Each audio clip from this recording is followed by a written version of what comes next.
Hey guys, welcome back to another episode of Out of the Park Baseball 22 with the expansion Boston Blazers. It is May 1st and we are 14-13 and in second place in the National League East. We are in kind of the mix for a wild card here early on. You can see we're on a 5-game winning streak. We're 3 games behind the Braves. Some really good performances and some that were meh, I guess. But overall, I'll take it. I mean, you take a winning record, right? So before we look at the stats real quick, I spent some time looking at some of the international or independent leagues, I should say. And I spent about just under $2 million, and I picked up 4 pitchers. Each one was $500K, and then there was one that was $250. So we'll look at kind of, where is he? I would say this guy right here, Kevin Heinrich, was probably the least talented of the bunch, but I mean, pretty well developed. I mean, this cost me $250,000 for this guy. He's 25 years old. OSA likes him a little bit better than we do. But he's got 4 good pitches, decent stuff, decent control. His movement's okay. I mean, for our ballpark, it'll be fine, though. And he's only 25. So it's just some pitching depth there that may help us down the road. And then I signed 3 young pitchers out of Australia, and we'll look at these 2 guys down here in the Gulf Coast League first. Drew Knopp, a 19-year-old. He's a little dude, 5'9", 160, doesn't throw particularly hard. We signed him out of Perth. Our scouting accuracy is low. OSA's is also low, but OSA likes him a whole lot more. Looks like he could be a pretty good pitcher. I mean, he's not going to strike anybody out, and he's still got a ways to go. But he looks like he could be pretty good. Todd Obridge, another 19-year-old. I don't remember what GWW is, but again, another finesse-style pitcher. He's 6'8", 210, and he's a finesse pitcher. I mean, whatever. But he could potentially have 3 great pitches, good stuff, good movement, good control, really good stamina for $500K. I thought that was a great investment. And OSA, who actually has better scouting accuracy than we do, thinks he's going to be awesome. So if this is closer to accurate than this is, then we got ourselves a stud here. And then the last one I'm really, really excited about, Carlo Anglesey. Anglesey. Carlo Anglesey. He's a 23-year-old. We got him from Adelaide. And you can see, I mean, he's 1.5 star, 3.5 star. Still has some control issues, but ground ball pitcher with 3+ pitches and a forkball. Really good movement. Stuff is developing. Control is developing. I signed him for $500K as well. So picked up 4 pitchers out of the independent leagues. And I'm really happy with that. So that gives us a ton. We have a ton of pitching depth. If we just look at AAA, we've got Shoemaker, Taylor, Beck, Brown, Dotson, Gilbert, Gilliam, Halverson, Hoibeck, Hooper, Medeiros. I mean, all of these are 2.5 star and up pitchers. We got Jasiak and Kalish and Perez down in AA. We've got Anglesey and you know, kind of down the list. We have a ton of minor league pitching depth, which means, I mean, we could bring Marcelo Perez up and he probably wouldn't be any worse than any of the pitchers we have. So moving some of these bullpen arms, some of the older ones, Romero, Duvall, Hamilton, Sanchez, Fuentes, like that might be a thing that we do this year and start to lean on some of these. I mean, Taylor's not young, but you know, maybe none of these guys are particularly young anymore, but cheaper, I guess, is probably the way to go, the way to look at it. So that might be something we do if we can package a couple of bullpen arms and get, you know, a younger bullpen arm back that, you know, maybe is just as good. That might be something we do. But let's take a look at the stats. We'll start with pitching. And we're only through a month here, so, you know, keep that in the back of your mind. Jackson's 1-1, Burns is 1-0, Little's 2-2, Brown is 0-1, and Patino's 0-3. My 2 best pitchers have been my 2 worst pitchers. Little and Patino have both struggled. Little to a 5.94, Patino to a 6.12. Those ERA pluses are both at 70 or so. The FIPS suggest that they haven't been as bad as their numbers have indicated, so I think they'll probably, long-term, they'll be fine. Jackson striking out an absolute ton of batters, 14.4 per nine for a starter is just redonkulous. 46 strikeouts in 28 innings, 3.5 Ks per walk. I mean, it's nuts when you consider he's walking 4.1 per nine and he's still striking out 3.5 batters for every walk. ERA plus of 152, FIP of 296. He's been terrific. Tanner Burns has been really, really good as well. 189 ERA plus. And McCade Brown back from injury. Last year has pitched really well as well, striking out more than a batter an inning, 157 ERA plus. If you look at some of our bullpen ERAs, Cotton Game, who we picked up in the Rule 5 last year, has been terrific. 23 strikeouts in 13 innings. Sanchez, Hamilton, and Doval have all been really good. Then Romero, Fuentes, and Ramirez have not. So some really good performances, some really bad performances. Same thing with the lineup. Arenado has been as advertised, 1.5 WAR already, hitting .315. Defensively, he's doing Nolan Arenado things. Gabriel Arias is second in WAR for us. He's got a little bit of pop in his bat, 4 home runs, but again, defensively he's been great. So the left side of my infield has been terrific. Maldonado has been forced into playing time because of an injury to Marte, and he's holding his own, slightly above average offensively. Laureano's had a nice year. 4 home runs, 12 RBIs. On pace for 2.5 WAR, which is about what he put up last year, but again, playing really solid defense out and right. What else? Mangum has been forced to play a bunch because of an injury to Large. Large is out for another 2 to 3 weeks. But Waters isn't hitting, Manzardo's not hitting, Galiz isn't hitting. 3 players that we were depending on, and frankly 2 that were really, Manzardo and Galiz were really, really good last year, and they're not having it this year. So some really good performances and some really bad performances. So that's kind of where we are. I don't think I'm ready to make any giant moves. We may move bullpen arms or a bullpen arm if we can find the right deal in May. But I think right now I'm just going to sim through May and we'll come back on June 1st. Be right back. All right, guys, we're back. It is Monday, June 1st, and we are still over 500. We are in a 3-way tie for second place with the Mets and the Phillies. 5 games behind the Braves, 29 and 27, 4 games out of a wild card. 5 games out of got a text message about Fenway Park, and I wanted to see what it was.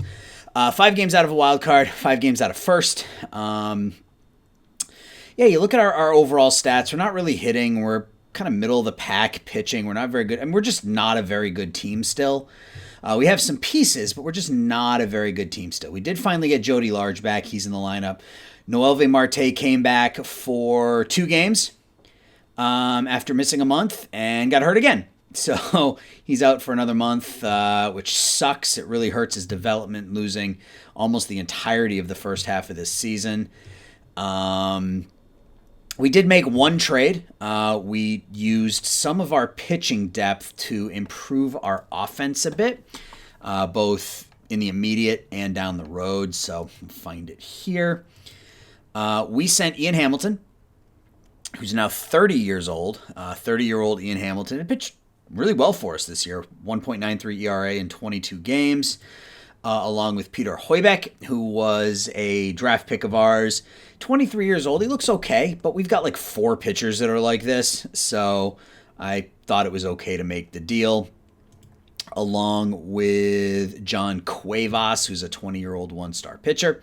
And in return, we get Parker Meadows, who is going to play more against righties, but he's very, very good defensively, and he's got a better bat, a far better bat than what we had out of, I can't even think of his name anymore, the previous outfielder, and it's going to bug me.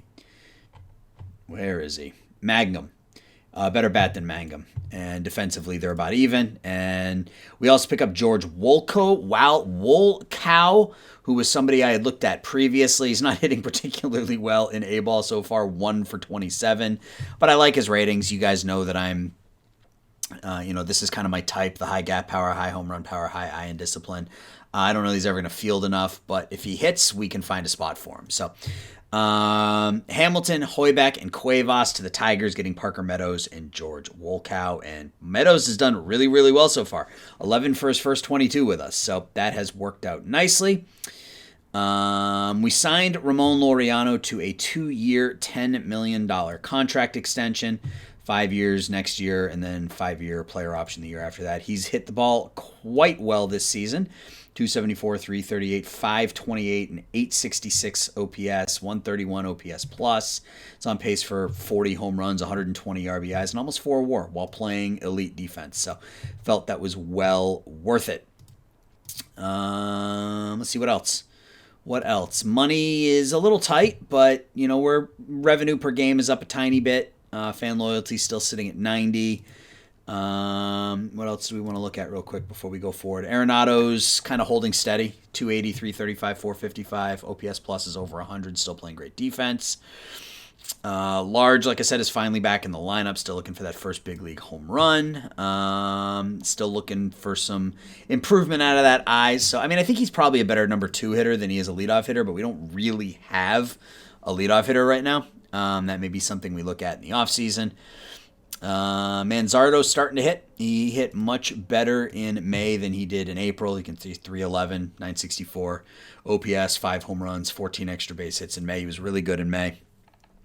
Pitching-wise, honestly, it's been a disappointment. I'm really disappointed with how our pitching staff has performed this year, to the point where I've thought about firing my pitching coach, but my pitching coach is almost perfect for the players we have, so I don't really know. You can see Isaiah Jackson's 2-4. He's got a really solid ERA. Tanner Burns has been fine, 3.94. Cotton Game, the Rule 5 guy, has been probably our best reliever so far. McCade Brown is an ERA of almost 5. Patino and Little are both closer to 6 than they are 5.5. I'm hoping that second half of the season looks better for them. We'll see how it goes. We called up Seth Halverson. Great stuff. Okay movement. The control's kind of sketchy, but 4 great pitches. I just kind of want to see what we have with him. See if he can kind of lightning in a bottle type of thing. And then those players that we got from Australia all look like they were good investments. So Heinrich, you can see his stuff in control are better than they were previously. 4 good pitches. His movement is up. We've actually called him up to Double-A because he was pitching really, really well in A-ball. Obridge, that looks great for a 19-year-old. Absolutely. Knopp, same deal. He's not quite as good. Doesn't have the stuff, but still looks pretty good. And then we actually sent Angsley back down to regular A-ball from high A because he hadn't pitched well. But again, very high now, ground ball 95 to 97. Stuff looks even better now than it did before. Control looks better than it did before, so I'm pretty excited there. Allowed me to make that deal without really worrying too much because we still have just a ton of talent in the minor leagues. Let's see, Jordan Viars is somebody that is coming along. He was an 8th round pick back in 2025. You can see great gap power, home run, and eye discipline. He's gotten off to a really hot start in Double-A. He could be up as early as next year. Doesn't really have terrible splits, so can bat against lefties or righties. That's really it for offensive prospects, though. It's kind of rough. We have Walco, who we talked about already. Hunter Haas looks like he's probably going to be more of a backup infielder than anything else. So, and really the draft this year is, and Carter Jensen, obviously, who is pretty much ready to go. The draft is really void of offensive talent, so we'll sort of have to see what if we can find a prospect or two. But yeah, the top 15 prospects in the draft this year are all pitchers, so which is fine. I got no problem drafting another pitcher, but I'd like to spend some of this time investing in our offense, and so far we haven't been able to do that. So, all right, that's going to do it for June, or I guess for May. So I'm going to sim ahead till the beginning of June, and then we will do the day by day like we normally do. So it will be international amateurs when we come back. Hang tight. All right. It is July 1st, and June was not great for us. You can see we were 14-13 in April, 15 and 14 in May, 10 and 15 in June, which leaves us 39 and 42 and in fifth place. A bunch of games out of the wild card. Our offense has just been awful. Our starting pitching hasn't been good. It's been a disappointing year, if we're being honest. We've suffered a crap ton of injuries. You can see we have Brown, Gilbert, Taylor, Murphy, and Doval out. That's 5 of our projected opening day. Pitching staff, Arias is out with a sore back. It's been bad. It's been bad start to finish. And because we're still young, Large, Marte, Waters, Manzardo, Galiz, Arias, we're just going to let them hammer through it. Same thing with Little. He's only 22. Patino, we may actually look to trade. I'm surprised that I'm saying this, but I may look to trade him. He hasn't been particularly good, and with some of our young pitchers on the way, specifically Shoemaker, who will be in the rotation next year, I think it might be something we can do. We also have Aguirre and Hauser, Calhoun, who's a little under the radar with some good pitches. Anglesey had a fantastic month down in A-ball, so we called him back up. Obridge is actually a top 25 prospect now. They're still a ways away. We called Quintero up. He's back up to 3.5 stars. Knopp. We just have a ton of pitching depth in the minors. We did make a deal. We did make one deal to try to improve right at the end of the month, or I guess beginning of this month, to try to improve our offensive side of things. You can say we traded Victor Meadows. Again, we had the talent. He's got a couple good pitches. I don't know that he's ever going to fully develop, but we traded Meadows. Jasiak, who was a prospect that we had picked up in a deal a couple of weeks prior, or a month or so prior. Clayton Beater, another reliever, and then a couple of just 23-year-old 2-star Carlos Gonzalez and Cole Wagner, who's a two-way player, but not particularly good at either. So we traded those 5 players to the Los Angeles Dodgers in exchange for Jim Ferruzza, the number 21 prospect in baseball. He's 23 years old. Still has a ways to go, specifically with the contact. If his power doesn't develop, but everything else develops, his contact, his gap power, his eye discipline, and his avoid K, he's a premier leadoff hitter, which is one of the things I said I was missing. If his power develops, he could be one of the best hitters in baseball. So he's now on Albuquerque. He'll be there for the rest of the year. So we pick up the number 21 prospect in baseball. And we do currently have the top minor league system in the game with Jody Large at number 13. Luis Gonzalez, who was our international amateur signing last year, number 20. Quintero's 24, Ferruzza's 25, and Obridge is 26. So starting to kind of work things out the way we want. Again, pitching has been really bad. Isaiah Jackson's he's been the only good one. 117 strikeouts in 88 innings. He's really been the only consistent pitcher that we've had. Little's still got an ERA close to 6. Patino's over 5. Offensively, Marte's finally back, but he's 9 for 47 here early on. Large is doing okay, I guess. 91 OPS plus. Still developing. It was never about this year for him. Waters has been bad. Arenado's offense is starting to slip, although he is at 2.5 WAR and he's still playing great defense. So same thing with Arias. He's slightly below average with the bat, but with the glove, there's none better. Galiz is still hitting under 200. Laureano's average has slipped a bit, but he's still on pace for 2.5 WAR, 30 home runs, 100 RBIs. So we've got some talent. It's just not quite there yet. So it's time for the international amateurs. So let's see what we can do here. Willie Rojas is a two-way player. I think he's the obvious choice. If we can't get him, we'll circle back around and look at either Barrentios or Garzona. So let's see if he'll take our $5 million. And we go day by day. So yeah, we're 3 games under 500. I would like to finish at or over 500 this year. It would show that improvement, but so we win there, 8-3, so that's a good win. Large has 2 RBIs, Arenado 2 RBIs, Marte, Arenado, Sabato, all with 2 hits. Jackson pitches well. So that's a good start to the month. Player development. I didn't look at this. So Ramirez gets better. Halverson gets better. Gilbert gets worse. Fuentes gets worse. Cotton Game gets worse. McCade Brown gets a little worse. I think the injuries are going to start to have an effect on him. Marte gets a little worse at some things, better at others. Large gets better. Shoemaker gets better. Medeiros we just traded. And Patera we drafted last season in the 3rd round.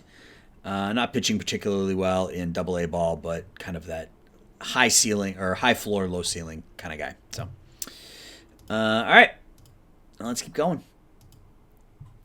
Second game of the month against the Cubs is a 6-3 loss in 10 innings. That's a bummer. So we do sign Willie Rojas. That is phenomenal. He's going to be a left fielder. And so let's go ahead and let's...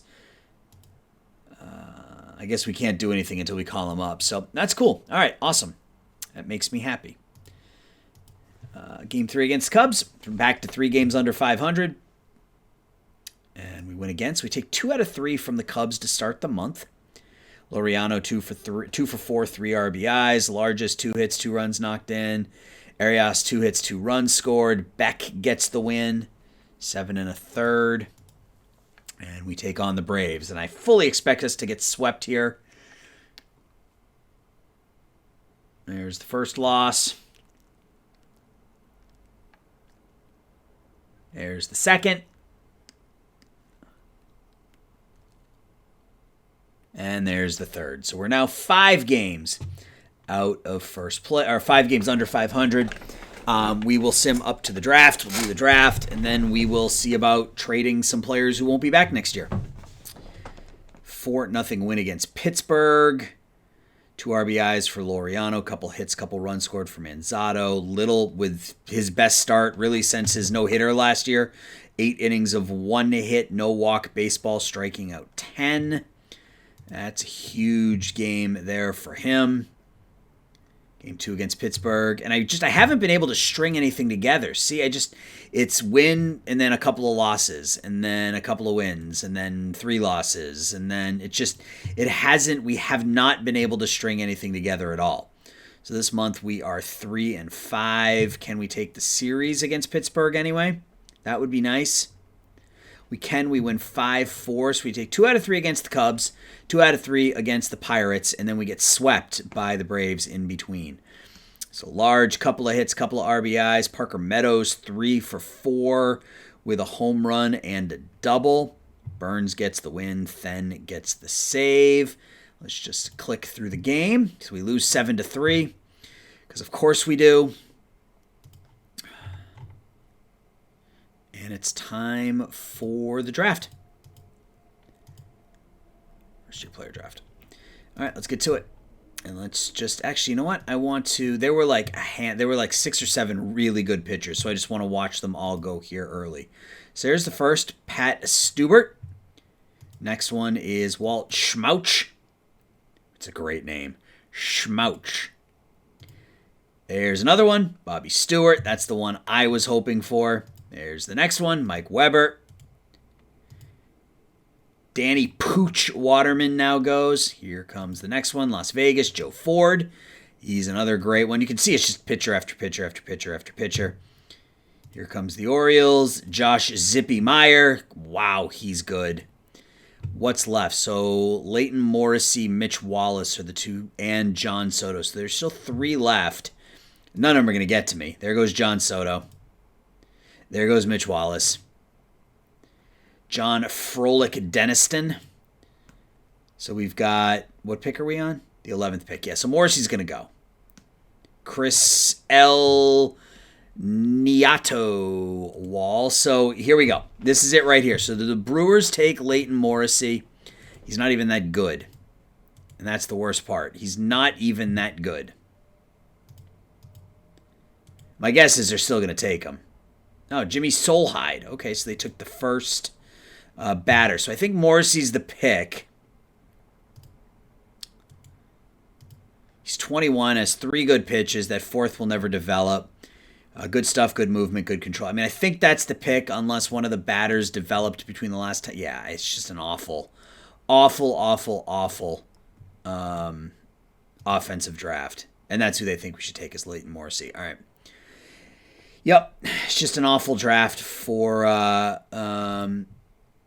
offensive players. So Leighton Morrissey will be the pick, and we will go to our next pick and see what is remaining. So we got Chris Shively, who can sort of hit, I think, Mike Fogarty. He's got a decent bat. They think we should take Antonio Anderson, who also has a decent bat. He's better defensively. I think Anderson's probably the pick. He's a bit better defensively than Fogarty is.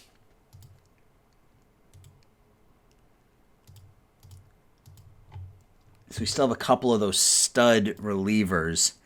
Maybe we go that route instead. Yeah, I think I'm going to take Mike Strader. Get that stud bullpen arm and just call it a day. Let's go back to batters and see if any of those players are there. So Anderson's still there, so we made the right choice. All right. So we'll take Antonio Anderson now. Go to our next pick. Let's see. All players. Jeff Parker. Meh. Chris Watkins has 100 avoid K. 90 base running. Kevin Shepard can't really field. It's another bad draft. Tim Edwards, I guess, is okay. He's only, OSA likes him. Those are pretty good ratings, actually. He's going to strike out a bunch, or he's not going to walk a bunch, I guess I should say. So he's not going to have very high on base percentage, but low leader, low loyalty. Yeah, sure, Tim Edwards.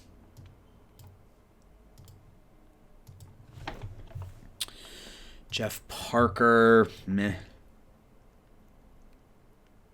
TJ Greer. He has no position because he's just awful defensively, so that does me no good. So let's look at fielding. Let's find ourselves a catcher. Jerome Burrow. Eric Wilt. None of these guys can field. None of these guys can hit at all. I just need a tiny bit of hitting. Please, just a tiny bit.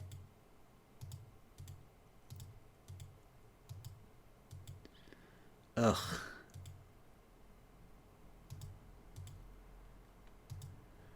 I think we just take Burrow. Well, he's a half star. He'll be there. I don't have to take him right now. That's just awful. That's just terrible. Brady Neal. We'll take Brady Neal because we have him in our Rockies playthrough. And he turned out okay in that. So we'll take Brady Neal. That's fine. So let's look at individual pitch potential. Not that I need to take more pitchers, but, maybe we'll get surprised and it'll be worth our time. No. Not so far. Thomas White, he's 21, he's a Ram. Goes to the University of Rhode Island. Sure, he could develop. He's got 4 decent pitches.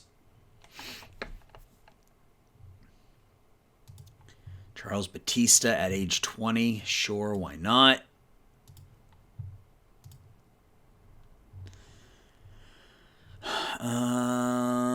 Kurt Luna, no.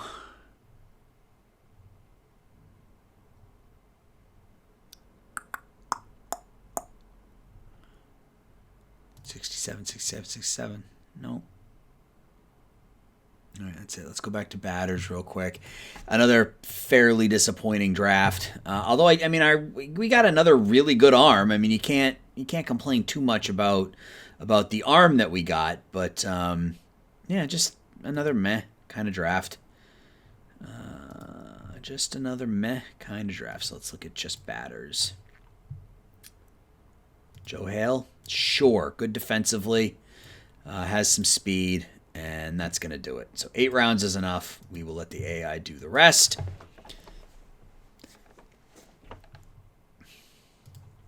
And I could spend an hour going through the draft. And if you guys would like to see me do that, then let me know. I mean, I'll spend more time on the draft. I don't particularly care. I just,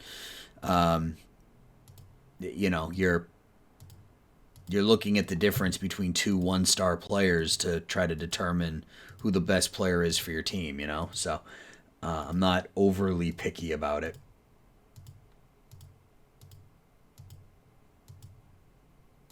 Get everybody signed. Do I want to sign this guy? Do I want to spend $500K? Sure. He's got good speed. His batting potential is all right. So we will meet the demand. Yes, meet the demand. And cool. So Leighton Morrissey is our number one pick. High loyalty, adaptability, work ethic, intelligence. So, ground ball pitcher, 98 to 100. I mean, if anybody is going to reach his potential, it's him with that personality. So that's pretty good. Mike Strader, he'll likely go right to Double-A. He could be up as early as next year. Antonio Anderson will be a couple years away, but could potentially be a backup middle infielder if the development is there. I mean, maybe he could start at third. Edwards, good bat, no glove. I shouldn't say that. His glove is okay. Decent range, decent arm. He's going to make a bunch of errors. Brady Neal, drafted him for his defense. And yeah, so that is that. All right. So we are 43 and 48. We have no money left. It's all gone.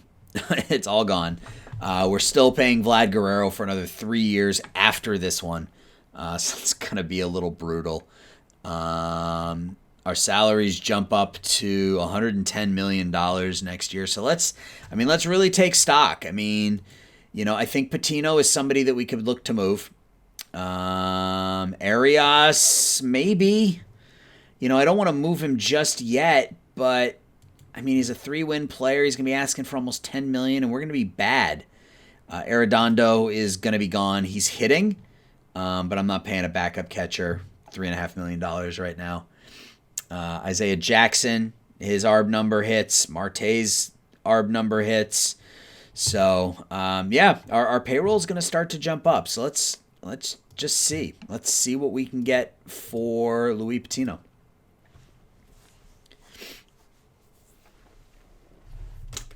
Wow. Okay. So that's some stuff. That is some stuff. Braves offering us Tanner Houck, Huskar Inyoa, Trevor Ross. I don't want to take money back though. That's the obvious thing here. However, Jeremy Pena.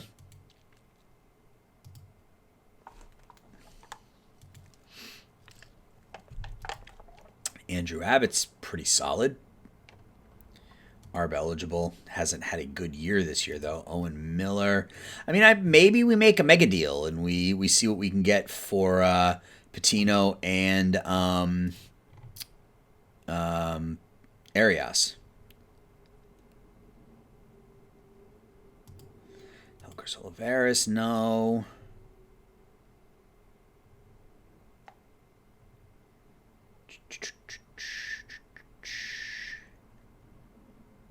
Burdick, no. Yolqui, no. I like Helio Ramos. I think we had him in the Tigers playthrough, right? Yeah, I think he was a member of the Tigers. I have so many playthroughs at this point. It's all getting mixed together. All right, so nothing great there. So let's just see. Let's see when we add Patino and Arias. I saw Rafael Devers' name pop up. Oh, he's not the same Rafael Devers. That stinks. That really stinks. Taylor Trammell is not the same Taylor Trammell.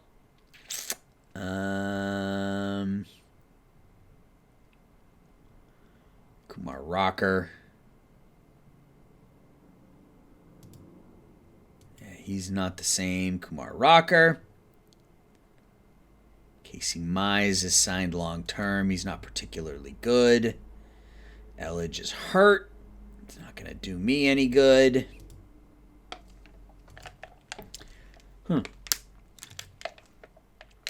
What if I don't want to eat half of it. I want to only eat money this year. Like, I don't want to eat half the contract for next season.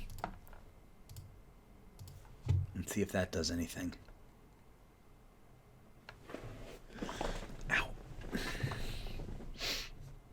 Not really. Judd Fabian. He's okay. Not great, but not really what I'm looking for. I don't really know what I'm looking for. I'm just looking for something that will make us better, I guess. And so far, I haven't found either. I haven't found those things. Jordan Adams, no. Asa Lacy. No, that's a sideways move. Ismael Urbano. I mean, do we trade for someone like Urbano and then turn around and flip him?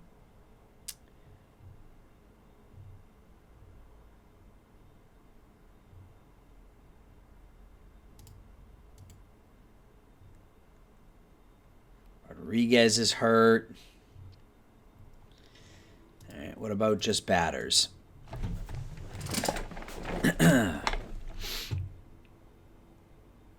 Well, this is really disappointing. I thought for sure that Patino might draw more interest in this.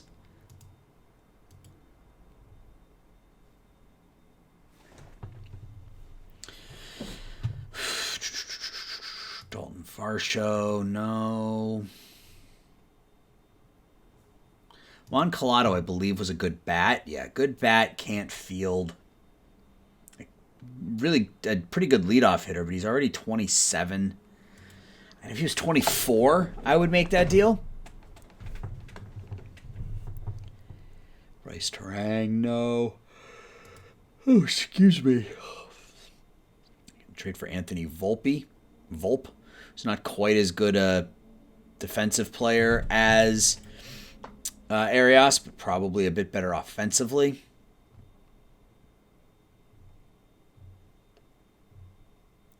It's all the same names. That stinks. That stinks. All right, let's try just prospects.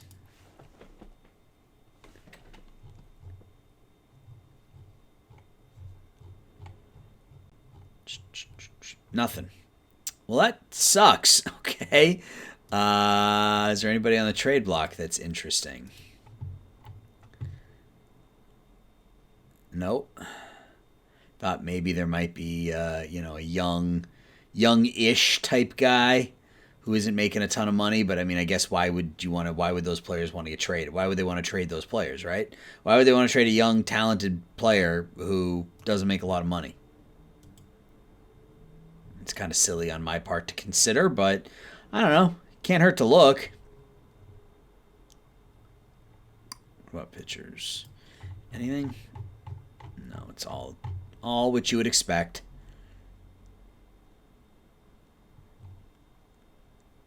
All right. All right, let's sim ahead a day. And then I just want to check something. I don't think I'm going to do it, but I just want to see. Is anybody even interested? No. No one's even interested in Arenado. Okay, that's fine. So we have his contract. So we have his contract, and we have Vlad Jr.'s on the books, whether we want him or not, for the next 3 years. I would say trade a bat, but the problem is I don't have anybody ready to come up to fill those spots. Like, I could trade a catcher. I could trade Galiz. But just to bring up Carter Jensen, that seems counterproductive. Let's try one Then. Is any interest in Then? Yeah, there is. At least it's different interest. We've got some different names coming up here. That's a positive. I don't know if any of them are any good, but it's a positive that we've at least got different names. Chase Strumpf. Jake Eason. Court Rodig. That's a name. I mean, we could get Then for Collado straight up. Only by the best pitchers. He might be somebody I go after and just see what it would take to get him, because he's being offered up in every deal. So it kind of tells me that they're willing to move him. Isaiah Thomas.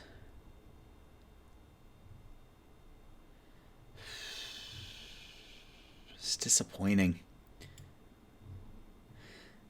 And I'm not expecting a superstar back for any of these players. I'm really not. But I guess I just assumed that some of these guys had more value than what the AI thinks they do. That being said, there is a combination, right? There is a combination of players that will draw interest from another team that will give me a player that I'm looking for. It's just a matter of finding that combination.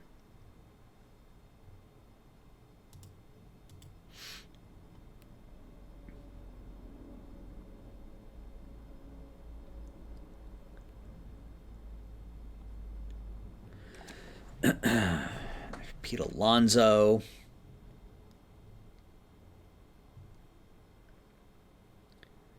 I think maybe we try this deal again the next day with just regulars. So there's Laureano now out for we fired our trainer because we've had too many injuries. So it just made sense. All right, so Laureano's out, so Meadows will go in to right. Meadows will come in and play right, and we can't go righty. We can't go lefty, so we'll split it up that way. How's Marte doing? He's up to 233. Okay. We won this one 7-6, so we won a game. Large 3 RBIs, Marte 3 RBIs. Marte homered. Jackson goes 4 1/3. Bullpen does okay. So now we need to go back to... I don't know if you guys can hear my stomach. If you can, I apologize. I'm hungry. Haven't had lunch today. Have not had lunch today. Let's shop just for regulars.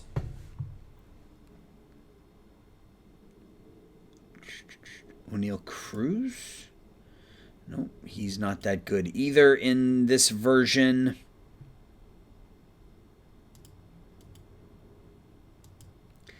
I mean, does a Fabian and Collado deal make any sense? I don't know.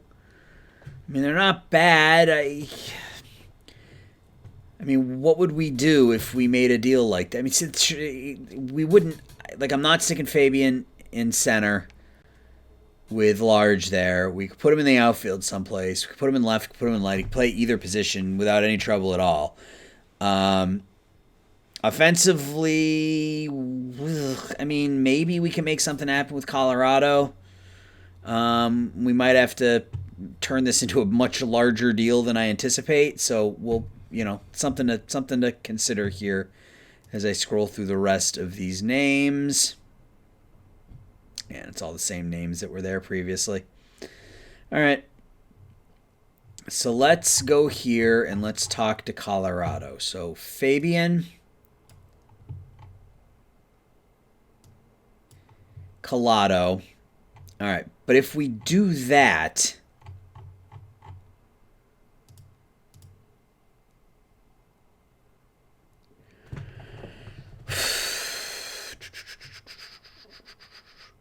who is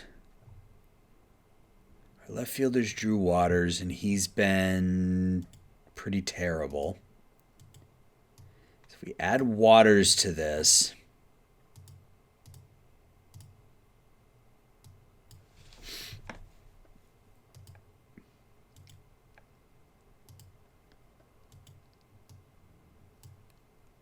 stop wasting my time. Dylan Cruz, no. Yeah, this just stinks. It's none of these players are any good. And they're not, I guess they're not terrible. Fabian's, the contact is really light. So he's going to hit for low average. He may hit, but that's not what I need in my ballpark. In my ballpark, I need high average, high on base guys. Which Collado is, but where would I play him? It's kind of the issue. Where would I play Collado if... do we stick him at... He's 5'9", so he can't play first. And he can't... Yeah, he's just... I like the eye and the discipline, the home run power and the contact can come along. Yeah, I don't like that deal the more I look at it. The more I look at it, the more I don't like that deal. All right. We'll go ahead another day, and then we'll rethink it again after this one. So 7-6 loss, of course. Okay, so now we're also without McCade Brown. So maybe...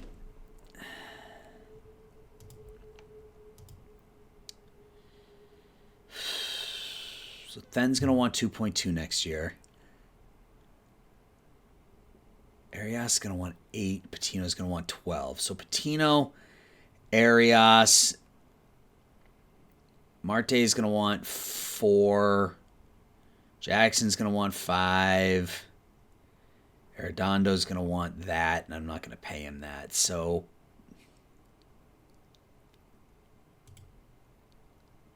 what if we just trade then? Is it just more of the same names?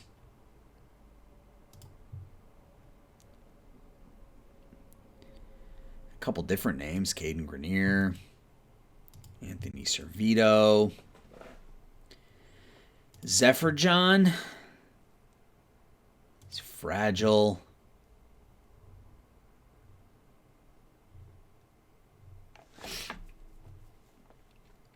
Chris McMahon. I guess you could always use more starting pitching depth, but I don't really need any more starting pitching depth.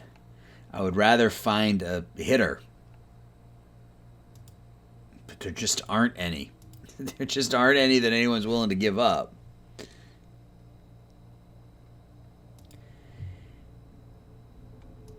That's not where I wanted to go. Scouting.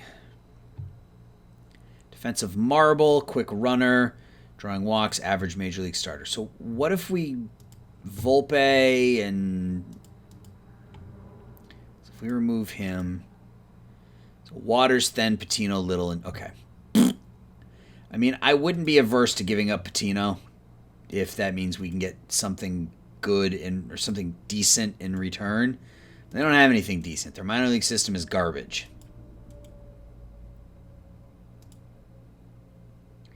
Garbage, garbage, garbage, garbage.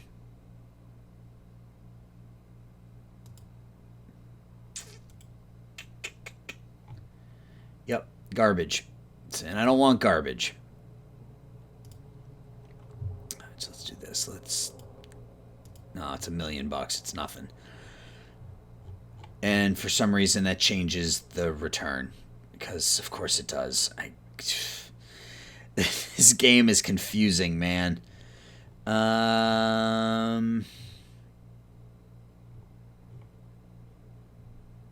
Junior Santos, no. Really, I'm looking at age, right? Because I don't want to trade for another 27 or 28-year-old. That doesn't help me. I don't need a catcher necessarily. So what if we just look at prospects? Again, these are not prospects. These are 24, 25-year-old players with a ton of flaws. So this guy was drafted 18th overall last year. He's 23. He's a defensive marvel. Incredible speed. Can't hit at all.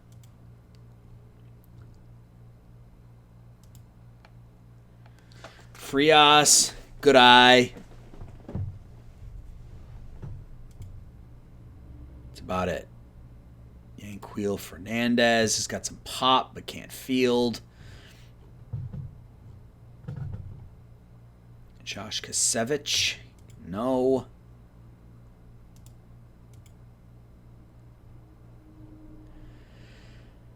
Mets are giving up a bunch of bullpen arms. That does me no good. Colby Halter. All right, so, let's add Ramirez or Romero in there. See if that changes anything.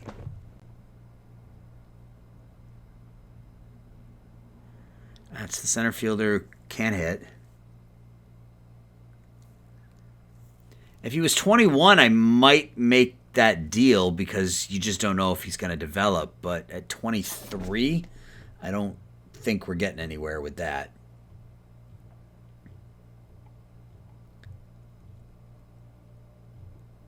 Just killing me because I feel like there's got to be a deal out there because I mean this is what I did to find Ferruzza.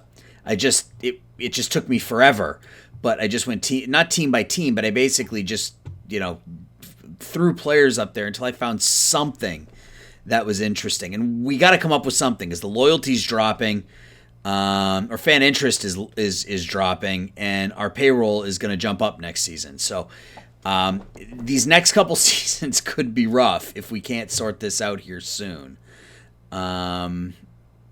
So I think what I'm going to do, guys, is I think I'm going to pause, and I'm going to sim the rest of the month, and I'm going to come up with deals offline. Just you don't have to sit here and watch me go through the trade blocks. So I'll be back on the 31st, and I'll show you what moves we've made at that point. So I'll be right back. All right, guys, we are back. It is August 1st. It's actually the next day for me. I told you that it was going to take me a while, and it took me a while. So it took me about 4 hours to make 2 trades. But I'm happy with the end result. Yeah, so we'll just look at the trades. We'll look at the team as they're currently constituted. We'll look at stats. We'll look at our prospects, and we will call it an episode. So we'll just jump right in, I guess. So we traded Louis Patino to the Los Angeles Angels, along with Ethan Patera, who was our number 3 pick in the 2025 draft. Mike Holloway, who is he's 22 with a 12 control, and 27-year-old Bryce Miller, who's a half-star reliever. And in exchange, we get Ismael Urbano, a 25-year-old stud reliever who's making $4.5 million for 3 years. It's a reasonable number. It's a movable number if we need to. If we find ourselves up against it financially. We have a tiny bit of money, but if we find ourselves really up against it financially, we can move him. And then we also pick up center fielder Josh Farmer, who's the number 69 nice prospect in the game. Projectable power bat. He's 23, so I don't know if he's ever really going to reach it, but pretty good center fielder. Actually, he might be... Well, he could play center field, I guess, with that range, but he's probably a corner outfielder. High adaptability, work ethic, and intelligence. Has some power. So that was the first deal. So we pick up a stud relief pitcher, and a outfield prospect for Patino, Patera, Holloway, and Miller. Patino, we signed him. We traded for him in the offseason. I'm not thrilled about giving him up, but I think with what we have coming up, I think it was okay to make the move there. And then the second trade was with the Kansas City Royals. We traded Gabriel Arias and Fernando Romero, along with Brandon Hendricks and Luke Daniel, just a couple of nothing minor leaguers. You can see Romero had a pretty good season for us, but was only making $1 million, and he was a free agent at the end of the year. And in return, we get 25-year-old Jose Lopez. So we get a year younger. But the big thing here is that Lopez is making about $4 million less than Arias, and frankly, he's a better defensive shortstop.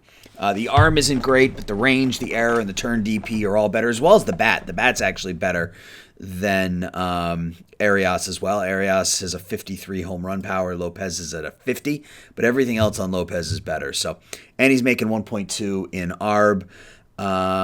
He's 6 for his first 30 with us. Was slightly below average offensively with Kansas City, but obviously very, very good defensively. So we stick with our theme of a very, very good defensive shortstop. Maybe not great with the bat, but he's a year younger. He's cheaper. He's better with the glove. This deal here, Patino, the demand for Patino just wasn't what I was anticipating. I figured we'd be able to get more than that. And really, maybe if we had waited until the offseason when he only had 1 year left on his contract, we might have been able to get more for him. But I feel like Urbano, with these ratings and that stat and that his pitch type and everything else, I feel like if we need to move him, we can. And that's it. Those were the deals that we made. So, yeah, let me know what you think of the deals. We're 52 and 58. So again, we were 13 and 16 last month. It was an improvement from June, but we're 23 and 31 in the last 2 months. So We've basically been a 500 team all year. We had a bit of a downturn the last couple months, so we're out of it. It's fine. I wasn't anticipating that we would be in the playoff rush this year. I said 84 wins, so it's still within reach. I mean, that would mean we would need to go 32-20 the rest of the way, which I don't think is realistic, but 500 isn't out of the realm of possibility if we get on a hot streak here down the stretch. So some of the changes, we called up Adam Shoemaker, put him in the 3 spot in the rotation, the number 84 prospect in baseball, 23 years old, former number 1 round pick. He will settle in behind Little and McCade Brown, who just can't stay healthy. Brown may end up getting moved this offseason if he continues to get hurt. And then Tanner, so we're at Little, Brown, Shoemaker, Jackson, and Burns right now. Some of our prospects, Carter Jensen, still at a 3.5 stars, hitting 280, 363, 405. Our current starting catcher is hitting a $170, Jesus Galiz. But Galiz is still 2.5 star, 3.5 star, and the ratings suggest that he's what is his BABIP? His BABIP is unsustainably low at 227. So I'm hoping this is just a bad luck thing and second half of the season is better for him. Jordan Viars will be up next season. He will likely be our starting. He'll be in the lineup somewhere. I don't know if it'll be starting first baseman or starting left fielder, but he'll be in the lineup someplace, number 42 prospect in baseball. Reinhard Hauser will be up next season, probably as a reliever. The stamina isn't really conducive to him being a starter. We may end up trading him. I don't really know. There has been some interest. Kalish and Perez will likely be up next year. Calhoun needs to be on the 40-man. Gilbert, his time with us is probably done. He hasn't been good this year in a few starts. Down in Double-A, Mike Strader was our second-round pick. He'll finish the season in Double-A. He'll be up sometime next year. Aguirre has gotten better. He'll finish the season in Double-A, start next season in Triple-A. Hunter Haas might be up next season as a backup middle infielder. He's hitting, actually, let's call him up. He's hitting over 300 in Double-A right now. Anglesey, we called back up to high A ball or to A ball, and he's pitched pretty well. You can see here in his 5 starts, lowered his ERA almost 2 runs. So he'll start next season in Double-A. Number 41 prospect in baseball. Start his next season in Double-A. He'll be up before too long. Tamar Johnson, really disappointing. He's hitting. He's only got a 90 OPS in high A ball, but he's putting up almost 3 WAR because of his defense. So, maybe he's a backup infielder at some point, but he does need to go on the 40-man this year, which isn't ideal.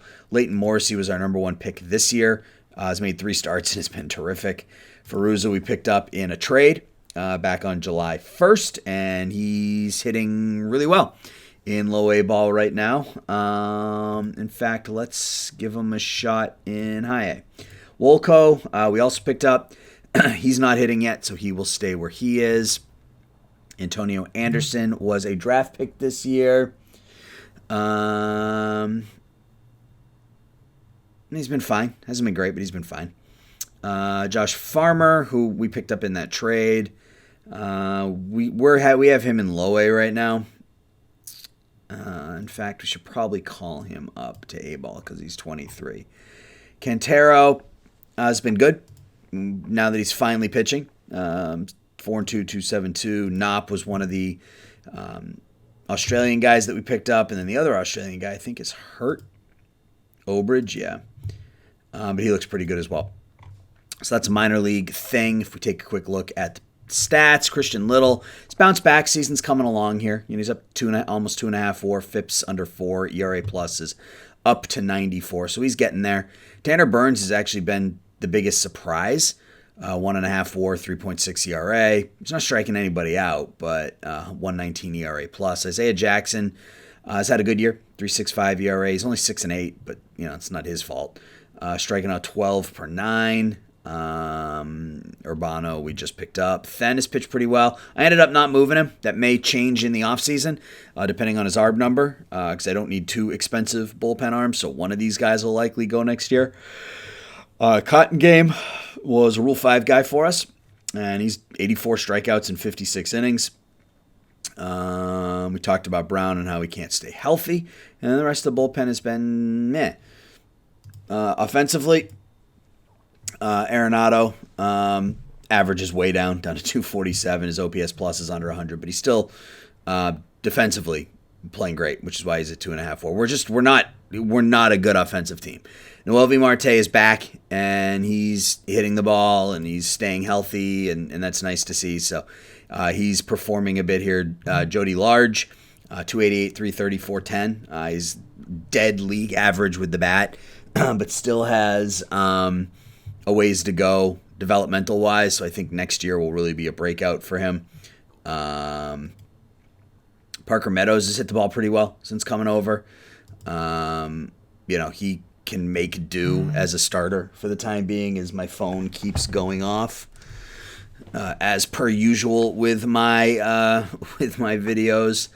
But yeah, I mean, Galiz isn't hitting, Waters isn't hitting, Manzardo isn't hitting. So these two guys in particular, Manzardo and Galiz, two players that I really leaned on last year, are just not getting it done this year. So Manzardo will likely go away. Galiz I'd like to keep around. Well, I will keep him around, and he'll end up splitting time with Carter Jensen next year, I think. So Drew Compton, he was our number 4 pick back in 2023. He's up. He's not really hitting, 83 OPS plus, but the ratings suggest that he will. So we'll just continue to see how things go. And I may end up making some moves to the coaching staff at the end of the year. I mean, Affeld, our pitching staff has been not great, but his relationship is excellent with everybody, good overall. So I'm not sure why they're struggling, but we could end up making some changes. I mean, this could be it for Jeff Bagwell. Again, same deal, though. He has an excellent relationship with almost all of our hitters. So it's just something that we'll consider. So, yeah, next episode, I'll sim... excuse me, I'll sim August offline. If we're in the race at all, the beginning of next episode will be September and the pennant race. If we're not in it at all, if we're still 10, 15 games out, I'll just sim through the end of the season, and then next season will be the off-season episode. So, guys, let me know your thoughts. I appreciate you watching. I appreciate your support. I'll talk to everybody soon. Take care. Bye-bye.